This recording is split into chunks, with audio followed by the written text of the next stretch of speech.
Hello and welcome to Gadabout United's review of the season 2020-21. Just to let you know now, this is not a judgment on Ole's stint as manager or which players should leave and who should replace them. This is more of a look back and evaluation of the campaign, how I think we've fared and how we should be looking to kick on to next season. Just to be clear, these opinions are my own. You're bound not to agree with me on some or even all of my observations, but I'll be as balanced as I can be and point out where I think we're going wrong and where we're going right.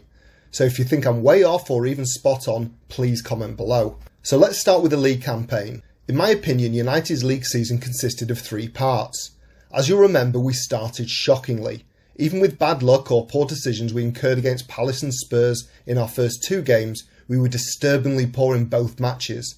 Even the win against Brighton, we didn't deserve it. They hit the post 4 times and we got the winner after the final whistle was blown. An uninspiring goalless draw against Chelsea and a defeat to Arsenal was as bad as it could get early on. Who'd have predicted United would end up second and Arsenal wouldn't even make the Europa League spots? Even superb wins against Newcastle, Everton, Southampton and West Ham away were made far harder than they should have been by really slow starts, not only conceding first but also looking way off the pace early on. Even the 1-0 home win against West Brom was one of the worst performances of the season. If you'll remember, that win was claimed with a retaken Bruno pen. We started climbing the table by not particularly playing well but having the team spirit and character to get back in it. This was around the time, about late November leading up to Christmas, that I felt, like a number of fellow Reds, that Ole was just a single defeat away from being replaced by Mauricio Pochettino. It was also around this time that United were being accused of having a false position, having rode our luck in several games to end up somehow being in contention for Champions League places, if not more. The question is, how many times do you have to be lucky to be finally acknowledged as being deserving of your position? The second part of the season was when we turned this luck into consistent good performances. The 6-2 win against Leeds stands out by a mile, and the last gasp Leicester equaliser, in a match where we were undoubtedly the better team, showed how sometimes the performances come without taking all 3 points.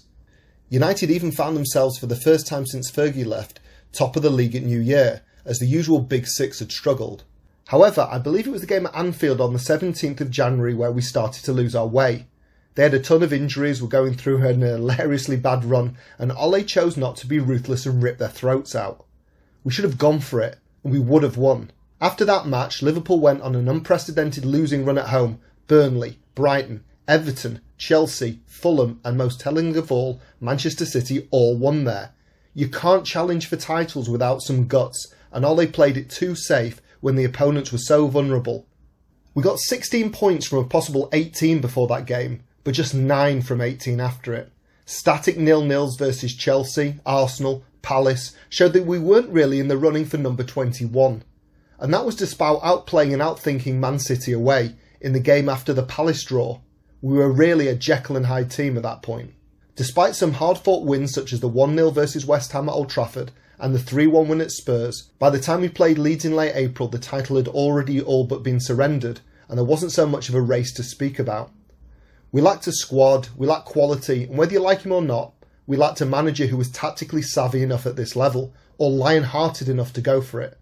To be fair to us, City did go on a faultless run, which made catching them a near impossibility from mid-January onwards, but it was made far too easy for them. Second place, regardless of having the term false position thrown at the side earlier in the season, was certainly justified by the end of it. United were the second best side in England in the 2021 season, regardless of any weird or strange circumstances that shaped the English football campaign this year. After all, any adversities were the same for all clubs, and we all know how much we were hurt by VAR or let down by VAR as much as we benefited from it with a slew of penalties that we won during the season. Regardless, despite getting a deserved second place spot, disgruntled United fans will still think we underperformed due to the observations I've made already, and therefore think Ole is not fit for the job. That may be true, but the real litmus test that some United fans think is a stick to beat them with is the Big Six mini-league table. If you want to win the league, you have to successfully navigate 10 6-pointer matches a season, even if you don't count Arsenal and or Spurs as part of the Big Six anymore. If we swapped Leicester for Arsenal, we'd still have the same result. I've already done a video about the Big Six mini-league and whether United should take notice of it, and I've put a link to it below. However, for the last 5 seasons or so, 2 truths have been self-evident.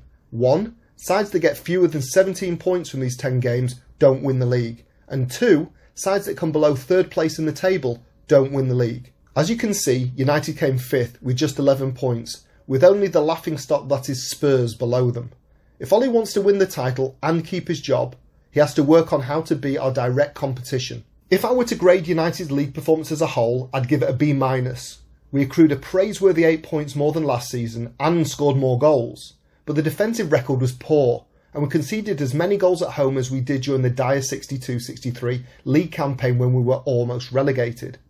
There were definitely glimpses of title-winning potential, great football and goals of a class that would grace any era, but there was a distinct lack of quality at times too.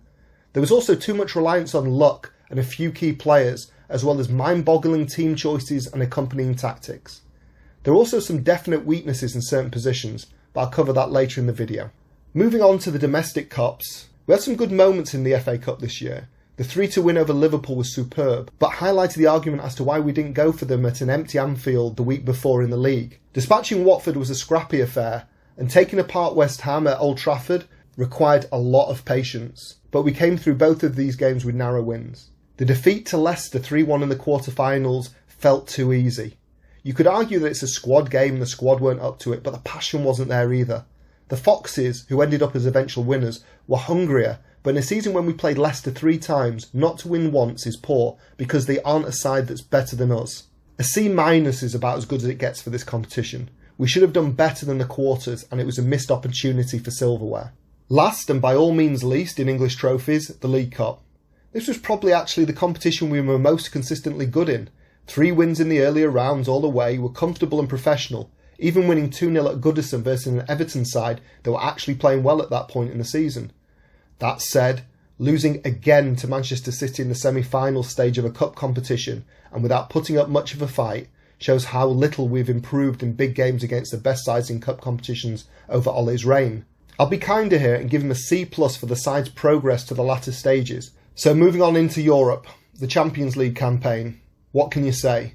Dreadful, disastrous, comical, embarrassing, naive, yes, but it didn't start out that way. The 2-1 win in Paris on the opening day of the group stage and the 5-0 destruction of Leipzig at Old Trafford showed that we were looking to put down a marker of sorts in the competition. We may not have been good enough to win it, but we'd certainly bloody some noses until the latter stages in 2021. However, starting with a shocking 2-1 defeat in Istanbul to Başakşehir, we showed how far we were from having a squad with quality and depth. Despite skewering the Turkish side 4-1 in the return in Manchester, we were all nervous about the last 2 matches, where probably just a point would suffice for progression. Outplayed at home to PSG and then away to a side we'd beaten comfortably just 6 weeks before is not good enough. I'm sorry to say I think Ole showed that he's out of his depth at this level, and I'd give him a D- for this size Champions League campaign. Obviously, we moved into the Europa League, and despite being drawn against clubs who came exclusively from 2 of the elite leagues in Europe, Spain and Italy, we accounted for ourselves generally very well up to and including the semis. First up, Real Sociedad, who we were worried about because they had been Spain's surprise package and now had David Silva in the ranks, was summarily dispatched 4-0 away. We made harder work of Milan, conceding late at Old Trafford to give the Italians an away goal in a 1-1 draw. A turgid first half in Milan was turned on its head when Pogba's half-time introduction changed United's belief as he scored a clever goal and broke Milan's spirit. In the next round, a kinder draw against Granada saw 2 professional performances dispose of them without much fuss. The semi-final against Roma, after going 2-1 behind at home, was a thing of beauty as we ripped them and some United old boys apart 6-2, meaning the second leg was a foregone conclusion. However, all of this was for nothing in the final. Of course, before the game we lost the man who many of us didn't give enough credit for keeping the defence together, Harry Maguire. But again we showed a distinct lack of squad depth, and as happened too often in the last 8 years since Fergie left, the big players didn't turn up for the big occasion. Whilst Emery used his bench to the max, Ole didn't seem to trust any of his second string players to carry United over the finishing line, making his first sub in the 100th minute, and that was Fred. I accept penalty shootouts are a coin toss, and losing 11-10 seems to be particularly cruel and unusual punishment for the loser, as it is glorious for the winner, but the second best side in England should not lose to the 7th best side in Spain. So overall for his Europa League campaign, Ole gets a C. Now I want to look at the team collectively, looking at the different areas of the side, the goalkeeping, defence, midfield and attack. Goalkeeping wise, I'll be honest, I'm not happy with either keeper. Both have shown a lack of quality, a lack of bravery, and have been found wanting when being needed the most. With better keeping, we may well have won a trophy or 2 this season. They get a C. I don't think I'm going to upset many Reds by saying the defence is our biggest Achilles heel. Uncoordinated, weak, too easily dominated and clueless when the skipper isn't there to marshal them. There are too many unenforced errors that have led to goals or at least excellent chances for the opposition, which they mercifully didn't capitalise on. And playing the ball amateurishly around at the back from short goal to kicks just made us look even worse, exposing whichever goalkeeper was unfortunate enough to have been chosen to play that week. If it weren't for short at the back, they'd get far worse than a C-. In part, the midfield is severely lacking in quality and depth, although the consistent choosing of two holding midfield players in games that we should be going all out to win is hardly their fault.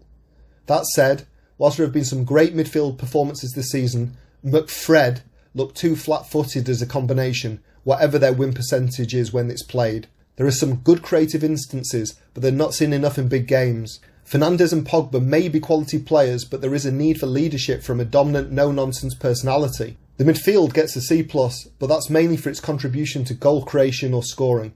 It needs to boss games more. Moving to the attack, this season United has scored its highest number of goals this season since the 2006-2007 campaign, 121 in all competitions. 5 or more goals on 4 occasions, 4 or more goals in 7. Sure, they haven't all come from the attack, but Cavani has been superb, although to the same degree, Anthony Martial has been poor. Sure, there still needs to be some strengthening, but it's the most praiseworthy part of the side at the moment. The attack gets a B, which might seem harsh seeing it's been 14 years since United's side scored more in a campaign, but many of the goals have come from midfield, albeit a high proportion from the penalty spot. Finally, I want to go on to individual performances. I'm going to quickly grade the players, accompanied by a sentence for each one. David De Gea doesn't look committed enough and seems to make fewer worldy saves than a few years ago. C. Dean Henderson got plenty of playing time but doesn't seem to show why he did so well on loan at Sheffield United. His display against Liverpool was amateurish. C. Aaron Wan-Bissaka, king of the slide tackles but is still susceptible to making silly mistakes and needs to learn from Luke Shaw how to get forward more effectively. C+. Luke Shaw, arguably his best season in a United shirt, contributed greatly to the attacking play of the side and was generally very reliable at the back. A. Alex Telles, for someone who was reported to be brought in to directly challenge Shaw and was supposed to be amazing at crossing from dead balls and open play, I didn't see any of this. D. Harry Maguire. Sometimes you don't realise you have something great until it's gone. We all know that far too well now, although he still needs to improve. B. Victor Lindelof. He was weak, has poor positional play and looked lost, especially without Maguire. D. Eric Bailly. Injured too often, and when he does play looks more of a liability and an accident waiting to happen than a quality defender. D. Axel Tuanzebe.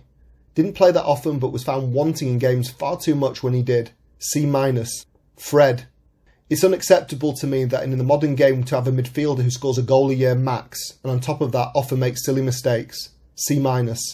Scott McTominay was the best United player in Gdansk and has had some very good games this year, but needs to be more consistent and improve. B-. C+. Donny van der Beek.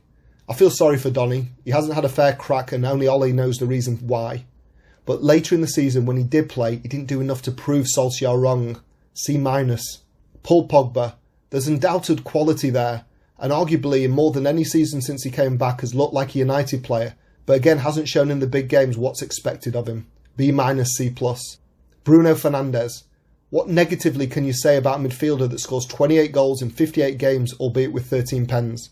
Well, he gives away the ball too much and finds himself out of the game far too often for a player of his undoubted quality. B+. Nemanja Matic, an inadequate squad player now, a disappointing D-. Mason Greenwood, a poor start to the season which was probably more psychological than anything else, started to play very well in the latter part of the campaign. B-. Daniel James, surprisingly good in more games this season, but it's still too lightweight and needs to build himself up if he wants to continue at Old Trafford. C. Marcus Rashford. Purportedly carrying an injury that's affected his play, Rashford has shown some glimpses of brilliance, but has also made some wrong choices to distribute or run at defenders too often. B-. C+. Anthony Martial. I've no idea what's up with Tony M, but his head didn't seem in it at all until injury ruled him out for a good part of the end of the season. D-. Edinson Cavani. A risk for many at the beginning of the season, Uruguayan has been a revelation.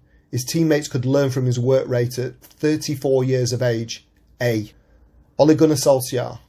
Second in the league, runner-up in a cup, unbeaten away from home. You'd think that would be a good season for most managers. However, Some questionable tactics in crucial games or games that were there to be won sees him trophyless again, meaning that he has to win something big next year to keep his job. Even the superb away record, despite being invincible, was inferior to Manchester City's, who accrued more points on their travels. C+. Phew! So there it is, my comprehensive review of the season. Let me know what you think by commenting below and pressing like, share and subscribe to help the channel grow. Thank you for your support.